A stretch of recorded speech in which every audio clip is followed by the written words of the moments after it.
नमस्कार दोस्तों, आप सभी लोगों का अपने इस चैनल में स्वागत करते हैं। दोस्तों, हम आप सभी लोगों के सामने बहुत अच्छी खबर लेकर आए हुए हैं कि यहाँ पे देखिए आपका अग्निवीरों के लिए आपका आरक्षण की सुविधा आपका दी जा रही है। कितने प्रतिशत आपका आरक्षण रहेगा उनके लिए, और जो कई विभागों में आपका जो है उनके लिए नौकरियों का रास्ता जो है खुल चुका है, क्योंकि अग्निवीरों के लिए आपका जो है नौकरियों की बारिश हो रही है। अलग अलग राज्य में अलग अलग विभाग में आपके नौकरियों के लिए वरीयता दी जा रही है उनको, और 51,000 प्राथमिक शिक्षक भर्ती के लिए उम्मीद आपका जग चुकी है, क्योंकि आपका जो है छात्र शिक्षक का जो है आंकड़ा मांगा जा रहा है बेसिक शिक्षा विभाग के द्वारा। तो यहाँ पे देखते हैं क्या आपका अपडेट निकल के आता है। और निजी और सरकारी स्कूलों में जो बेटियां पढ़ेंगी उनमें आपका जो है फीस जो है माफ़ कर दिया जाएगा। कि कैसे माफ़ किया जाएगा, क्या व्यवस्था किया जा रहा है, उसके बारे में भी हम आपको बताएंगे। और यूपी SSSC का एक और परिणाम आपका जारी हो चुका है। सुप्रीम कोर्ट में असिस्टेंट पदों पर भर्ती के लिए आपका जो है विज्ञापन जारी हो गया है। पूरी जानकारी इस वीडियो में आपको दी जाएगी। यदि आप चैनल पे नए हैं तो चैनल को सब्सक्राइब कर लीजिएगा। वीडियो अच्छा लगे तो लाइक शेयर जरूर कर दीजिएगा, क्योंकि हमारे चैनल पे इसी तरह के एजुकेशन और सरकारी नौकरी से संबंधित जानकारी आती रहती है। तो यहाँ पे देखिए पहला अपडेट आपका है अग्निवीरों के लिए आपका, क्योंकि अग्निवीरों के लिए आपका भर्ती आपका निकाली जा चुकी है। 46,000 पदों पे आपका जो है तीनों सेनाओं में आपकी भर्ती होने वाली है, और 24 जून से आपका जो है वहाँ पे आवेदन भी शुरू हो जाएगा। तो यहाँ पे देखिए आपका कि अग्निवीरों के लिए कितना आपका आरक्षण जो है दिया गया, और सरकारी कर्मचारियों नौकरी में भी आपके यहाँ पे छूट देखने को मिला है। यहाँ पे हम आपको दिखाते हैं। देखिए अग्निवीरों को 10% का आरक्षण जो है यहाँ पे दिया गया है। यहाँ पे देखिए आपका धरना प्रदर्शन और विवादों की वजह से जो है यहाँ पे हंगामा हो रहा है। इसकी वजह से जो है आपका केंद्र सरकार के द्वारा जो है यहाँ सुविधा दी जा रही है। यहाँ पे देखिए आपका और क्या सुविधा है। रक्षा मंत्रालय की नौकरी, CAPF और असम राइफल में होगा कोटा। आयु सीमा में 5 साल की छूट होगी। कई मंत्रालयों, विभागों और राज्य सरकारों ने भी आपका सहूलियत का ऐलान किया है। यहाँ पे देखिए क्या क्या आपका घोषणाएं की गई हैं, यहाँ पे हम आपको बताते हैं। यहाँ पे देखिए आपका कि यहाँ पे अग्निवीर योजना के खिलाफ जो है चौथे दिन हिंसक प्रदर्शन के बाद जो है केंद्र सरकार ने रक्षा मंत्रालय के 16 PSU समेत अन्य नौकरियां, केंद्रीय सशस्त्र पुलिस बल और असम राइफल में अग्निवीरों को 10% आरक्षण का शनिवार को ऐलान किया। CPF व असम राइफल भर्ती के लिए अग्निवीरों के अधिकतम आयु में 3 वर्ष और अग्निवीर के पहले बैच के लिए सभी की अधिकतम आयु सीमा में 5 वर्ष की छूट दी जाएगी। प्रदर्शनकारियों का गुस्सा जो है शांत करने के लिए अन्य कई मंत्रालयों, विभागों और राज्यों में सहूलियत देने की बात कही है। इन फैसले के विरोध प्रदर्शन को शांत करने की कोशिश माना जा रहा है।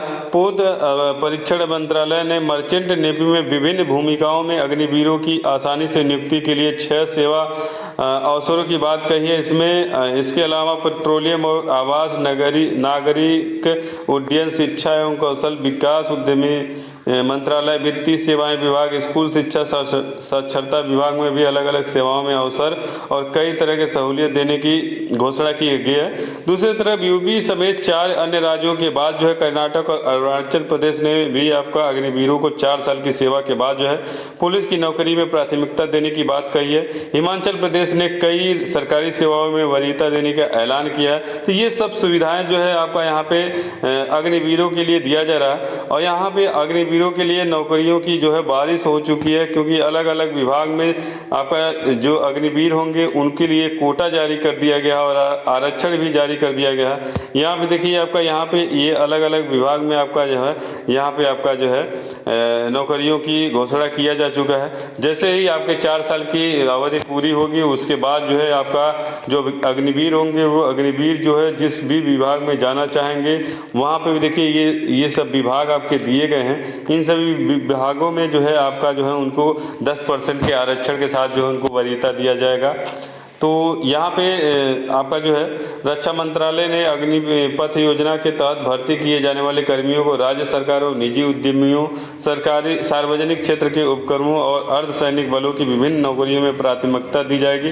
विभिन्न सरकारी विभागों की नौकरियों में उन्हें प्राथमिकता दी जाएगी। तो ये सब सुविधाएं जो है आपका जो है केंद्र सरकार के द्वारा दिया जा रहा है। उसके बाद जो है अगला आपका अपडेट यहाँ पे है 51,000 प्राथमिक शिक्षक भर्ती के लिए। यहाँ पे देखिए 51,000 प्राथमिक शिक्षक भर्ती की मांग मांग बहुत जोर शोर से है। यहाँ पे जो है बेसिक शिक्षा मंत्री के द्वारा, विभाग के द्वारा भी जो है छात्र शिक्षकों का अनुपात जो है आंकड़ा मांगा जा रहा है। तो यहाँ पे जो है जैसे ही उनका आंकड़ा मांगा जाएगा, और यहाँ पे छात्रों के द्वारा मांग किया जा रहा था कि शिक्षा मित्रों को जो है, शिक्षा मित्रों और पूर्ण अनुदेशकों को पूर्णकालिक शिक्षक में न गिना जाए, जिसके आधार पे जो है आपका नियुक्ति जो है निकाला जाए। तो यहाँ पे उम्मीद आपका बन रहा है कि 51,000 शिक्षक भर्ती जो है जल्द ही आपका आने की उम्मीद है।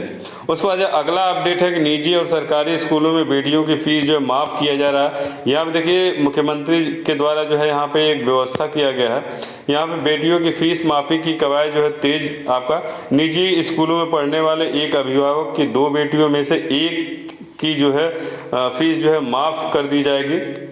यहाँ पे देखिए प्रदेश में 2.5 लाख सालाना आय सीमा वाले अभिभावकों की निजी स्कूलों में पढ़ रही एक से अधिक बेटियों में एक की ट्यूशन फीस माफ़ करने संबंधी मुख्यमंत्री की घोषणा में अमल में लाने की तैयारी तेज हो गई है। इस संबंध में माध्यमिक और बेसिक शिक्षा विभाग ने जिलों से निर्धारित फॉर्मेट पर ब्यौरा मांगा है। बेसिक शिक्षा निदेशक और अपर शिक्षा निदेशक माध्यमिक की ओर से जिलों में पत्र जारी कर कहा है, यदि शासन द्वारा निर्धारित आय सीमा से नीचे जीवन यापन करने वाले किसी परिवार की एक से अधिक बच्चियां किसी विद्यालय, महाविद्यालय या संस्था में अध्ययनरत हैं, तो दूसरी बच्ची की ट्यूशन फीस जो है संस्था को प्रोत्साहित करके माफ कराई जाएगी या उसकी प्रतिपूर्ति राज्य सरकार की ओर से की जाएगी। इस क्रम में अधिकारियों से विद्यालय में संपर्क कर दूसरी बेटी की ट्यूशन फी माफ कराने की कोशिश करने के लिए कहा गया है। इस संबंध में जिलों से विद्यालयों का नाम, वहां पढ़ने वाली एक से अधिक बच्चियों के में दूसरी का नाम, कक्षा पिता का नाम, ट्यूशन फीस की वार्षिक राशि संबंधित सूचना मांगी गई है। अधिकारियों के अनुसार सभी विभागों में जो है ब्यौरा आने के बाद जो शासन आगे की कार्रवाई करेगी। तो यहाँ एक बहुत अच्छी पहल है कि 2 से 1 से अधिक जो बच्चियाँ होंगी तो उनमें से एक बच्ची का जो है जो है माफ कर दिया जाएगा। बहुत अच्छी खबर है। उसके बाद जो है अगला आपका अपडेट यहाँ पे देखिए आपका निकल के आता है कि यूपी SSSC की एक और परिणाम जारी किया है। ये यूपी SSSC की ये जो आपका है, यहाँ पे देखिए कनिष्क सहायक व कनिष्क लिपिक भर्ती का रिजल्ट जो है आपका 535 पदों के लिए आपका यहाँ पे जारी किया गया है। 14 विभागों में ये आपकी नियुक्तियाँ होने वाली है। यहाँ पे देखिए उत्तर प्रदेश अधीनस्थ सेवा चयन आयोग ने सम्मिलित कनिष्क सहायक व कनिष्क लिपिक की प्रतियोगी परीक्षा 2016 के तहत 16 विभागों के नियंत्रण के अधीन इस 548 पदों में 14 विभागों के 535 पदों का चयन सूची जारी कर दिया गया। इसमें अनारक्षित 291, अनुसूचित जाति 101, जनजाति 10 और अन्य पिछड़ा वर्ग के 133 अभ्यर्थियों का चयन किया जाएगा। इस आयोग ने जो है आपका सचिव अवनीश सक्सेना की ओर से जारी विज्ञप्ति में कहा कि 45 अभ्यर्थियों को अंतिम चयन परिणाम में शामिल किया गया है। इन अभ्यर्थियों का अंतिम चयन उसके द्वारा प्रस्तुत किए जाने वाले प्रमाण पत्रों के परीक्षण के बाद जो है आयोग के निर्णय के अधीन होगा।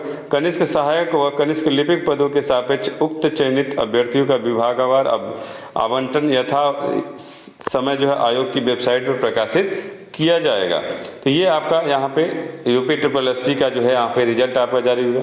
उसके बाद जो अगला आपका अपडेट है कि सुप्रीम कोर्ट में असिस्टेंट पदों के लिए आपका विज्ञापन आपका जारी कर दिया गया है। यहाँ पे देखिए आपका जूनियर कोर्ट असिस्टेंट पदों पे आपकी भर्ती आपकी होने वाली है। यहाँ पे 210 पदों पे ये भर्ती होगी। यहाँ पे आपका 18 से 30 वर्ष तक की आयु के लिए आपका गणना किया गया। 1 जुलाई 2022 के अनुसार जो है 18 वर्ष से कम और 30 वर्ष से अधिक नहीं होना चाहिए। पात्रता क्या है, किसी मान्यता प्राप्त विश्वविद्यालय से बैचलर की डिग्री होनी चाहिए और कंप्यूटर पर 35 शब्द प्रति मिनट अंग्रेजी की टाइपिंग स्पीड होनी चाहिए। इसके अलावा अभ्यर्थियों को कंप्यूटर ऑपरेशन का ज्ञान भी आपका होना चाहिए। चयन का तरीका जो है चयन लिखित रूप से होगा। Objective type computer knowledge test होगा, टाइपिंग टेस्ट होगा, डिस्क्रिप्टिव टेस्ट का आयोजन किया जाएगा। परीक्षा में शॉर्टलिस्ट किए गए अभ्यर्थियों का साक्षात्कार के लिए भी आपका बुलाया जाएगा। परीक्षा का प्रारूप जो है लिखित परीक्षा में वस्तुनिष्ठ प्रकार के 100 प्रश्न आपके पूछे जाएंगे। परीक्षा में जो है जनरल इंग्लिश, जनरल एप्टीट्यूड और जनरल नॉलेज के प्रश्न आपके पूछे जाएंगे। और आवेदन जो है आप लोग जो है अंतिम तारीख जो है 10 जुलाई 2022 तक आप लोग आवेदन कर सकते हैं। यहाँ पे देखिए आवेदन की शुल्क भी आपका 500 की राशि है। यहाँ पे देखिए आपका www www.sci.gov.in पे जो है आप लोग पूरी जानकारी यहाँ पे देख के अपना जो है आवेदन कर सकते हैं। तो ये आज का जो है हम लोगों का अपडेट रहा। उम्मीद है आपको हमारा ये अपडेट अच्छा लगा होगा। अच्छा लगे तो लाइक शेयर जरूर कर दीजिए, क्योंकि हमारे चैनल पे इसी तरह के सरकारी नौकरी और एजुकेशन से संबंधित जानकारी आती रहती है। तो बस इतना है। धन्यवाद दोस्तों।